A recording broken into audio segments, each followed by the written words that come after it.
In the quiet suburbs of Belgium, where ancient cobblestone streets wind through neighborhoods that have stood for centuries, something extraordinary occurred that would challenge every assumption about reality itself. What began as a routine evening walk would transform into an encounter so profound, so utterly impossible, that it would leave investigators questioning the very nature of existence. The evidence that emerged from this case defies explanation, suggesting that the boundaries between our world and something far more mysterious may be thinner than anyone dares to imagine. Before we dive deeper, subscribe to follow our quest for answers. It was the evening of December 1973 in the municipality of Vilvoorde, Belgium, just north of Brussels. The winter air hung crisp and still over the residential district of Koningslo, where rows of modest brick houses lined the peaceful streets. Snow had fallen earlier that day, creating a pristine blanket that muffled the usual sounds of suburban life. A 28-year-old factory worker named Marcel Laroche had finished his shift at the local textile plant and was walking home along Rue de la Station. The man was known throughout the neighborhood as practical and reliable, someone who kept to himself and rarely spoke of anything beyond the mundane concerns of daily life. His route took him past the old railway bridge, a structure that had stood since the early 1900s, its weathered stone arches casting long shadows in the dim streetlight. As Marcel approached the bridge, he noticed something that made him pause. The snow beneath the structure appeared disturbed, marked by what looked like perfectly circular impressions, each roughly 3 meters in diameter. The patterns were too precise to be natural, too geometric to be accidental. Steam seemed to rise from these circular marks, as if the ground beneath had been heated to an impossible temperature. According to the official report filed with the Belgian Federal Police, Marcel initially assumed the marks were caused by some kind of municipal maintenance equipment. However, as he drew closer, the air around him began to vibrate with a low, almost inaudible hum that seemed to resonate through his bones. The sound was unlike anything he had ever experienced, neither mechanical nor natural, but something that existed in the space between the two. Then he saw it. Suspended approximately 15 meters above the railway bridge was an object that defied immediate categorization. The craft, for lack of a better term, measured roughly 12 meters in diameter and appeared to be composed of a material that seemed to absorb light rather than reflect it. Its surface was smooth, almost organic in appearance, with no visible seams or joints. Most disturbing of all, the object appeared to be slowly rotating, its movement creating subtle distortions in the air around it, like heat waves rising from summer pavement. Marcel stood transfixed, his breath forming small clouds in the cold air as he watched the impossible scene unfold before him. The craft emitted no visible light, yet somehow it was clearly visible against the dark sky, as if it existed in a slightly different spectrum of reality. The humming sound grew more pronounced, and Marcel began to feel a strange tingling sensation in his extremities, as if every nerve in his body was being gently stimulated by an unknown energy. What happened next would be corroborated by 3 additional witnesses, each of whom had been drawn to the area by the inexplicable sound. A 62-year-old woman named Marguerite Dubois, who lived in a house overlooking the bridge, had been watching from her kitchen window. Her testimony, recorded by investigators the following day, described the same object, but with additional details that Marcel had somehow missed or forgotten. According to Marguerite, the craft had not been alone. She reported seeing what appeared to be 3 smaller objects, each no larger than a person, moving in precise formations around the larger vessel. These entities, she claimed, appeared to be examining the bridge structure itself, moving along its surface with fluid, purposeful motions that suggested intelligence and intent. The most unsettling aspect of Marguerite's account was her description of the entities themselves.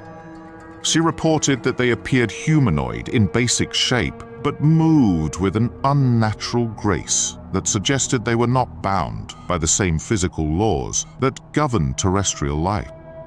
Their height was approximately 1.5 meters, and they possessed elongated limbs that seemed to bend in ways that human joints could not accommodate.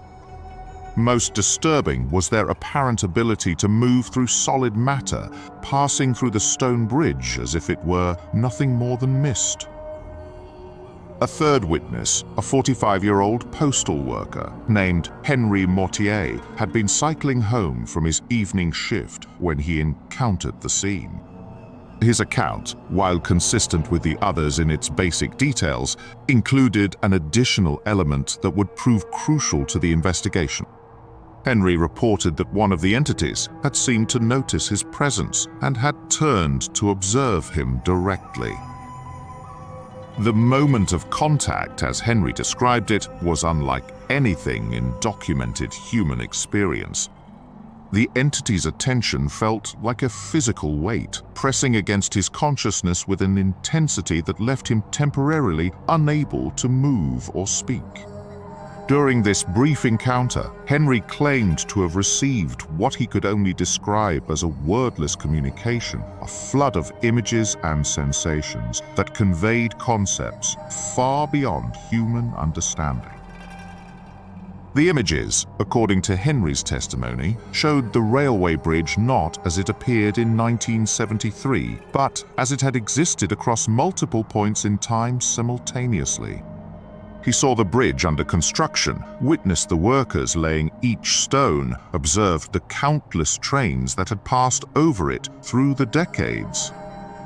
But more than that, he saw the bridge as it would exist in the future, crumbling and overgrown, reclaimed by nature in some distant time. The encounter lasted approximately 7 minutes, according to the synchronized watches of all witnesses. Then, as suddenly as it had appeared, the craft and its accompanying entities simply vanished. There was no dramatic departure, no flash of light or sound of engines. One moment they were there, the next they were gone, leaving only the circular marks in the snow and the profound sense that something fundamental about reality had been called into question. The investigation that followed was conducted by a joint task force comprising members of the Belgian Federal Police, the Ministry of Defense, and several unnamed agencies whose involvement remains classified to this day. The circular marks in the snow were photographed and sampled, revealing traces of elements that should not have existed in that location. The soil analysis showed isotopic signatures consistent with exposure to intense electromagnetic radiation, yet no known source of such energy existed in the area. More puzzling still were the changes observed in the bridge structure itself. While invisible to casual observation, detailed examination revealed that the molecular composition of the stone had been subtly altered in specific locations, as if the very atoms had been rearranged at a fundamental level. The pattern of these alterations corresponded exactly to the locations where Marguerite had observed the entities moving along the bridge's surface. Perhaps most disturbing was the discovery made 3 days after the initial encounter. Railway maintenance workers reported finding a series of symbols carved into the bridge's foundation, symbols that had definitely not been there during the previous inspection just 2 weeks earlier.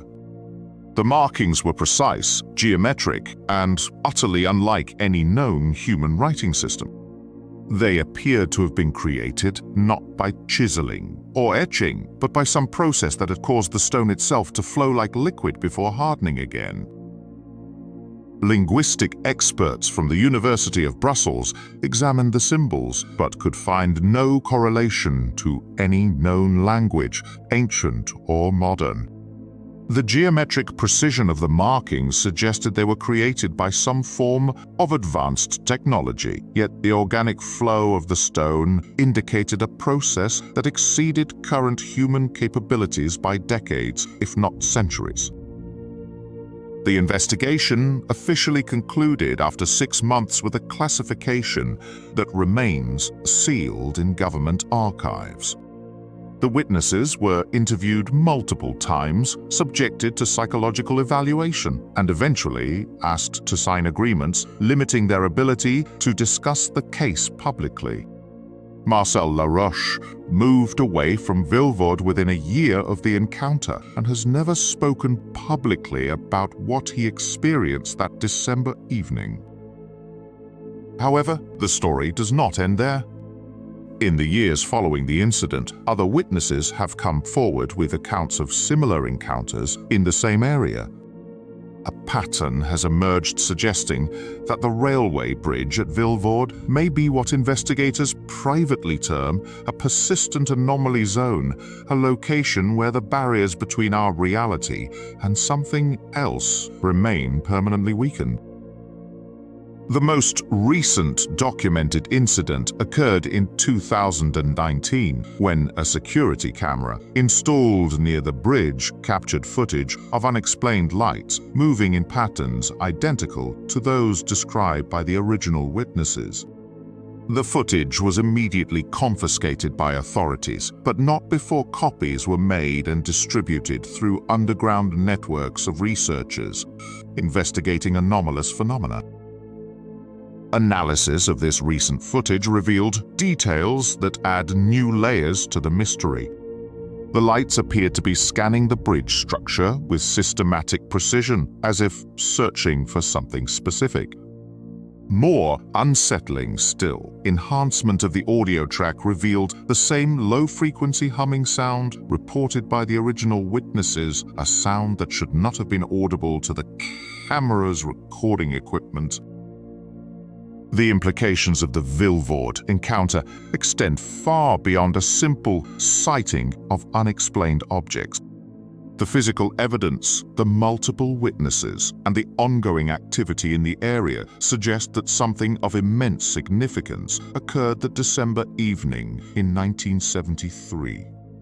The molecular changes in the bridge structure, the impossible symbols carved into stone, and the documented psychological effects on witnesses all point to an encounter with intelligence and technology that operates according to principles we do not yet understand.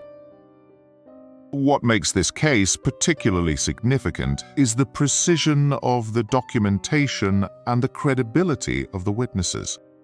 These were not individuals seeking attention or fame, but ordinary people going about their daily lives who found themselves confronted with something that challenged their understanding of reality itself. The consistency of their accounts, maintained over decades despite pressure to remain silent, suggests that something genuinely extraordinary occurred at that railway bridge. The question that continues to haunt investigators is not whether something happened at Vilvoorde, but what it means for our understanding of the world we inhabit.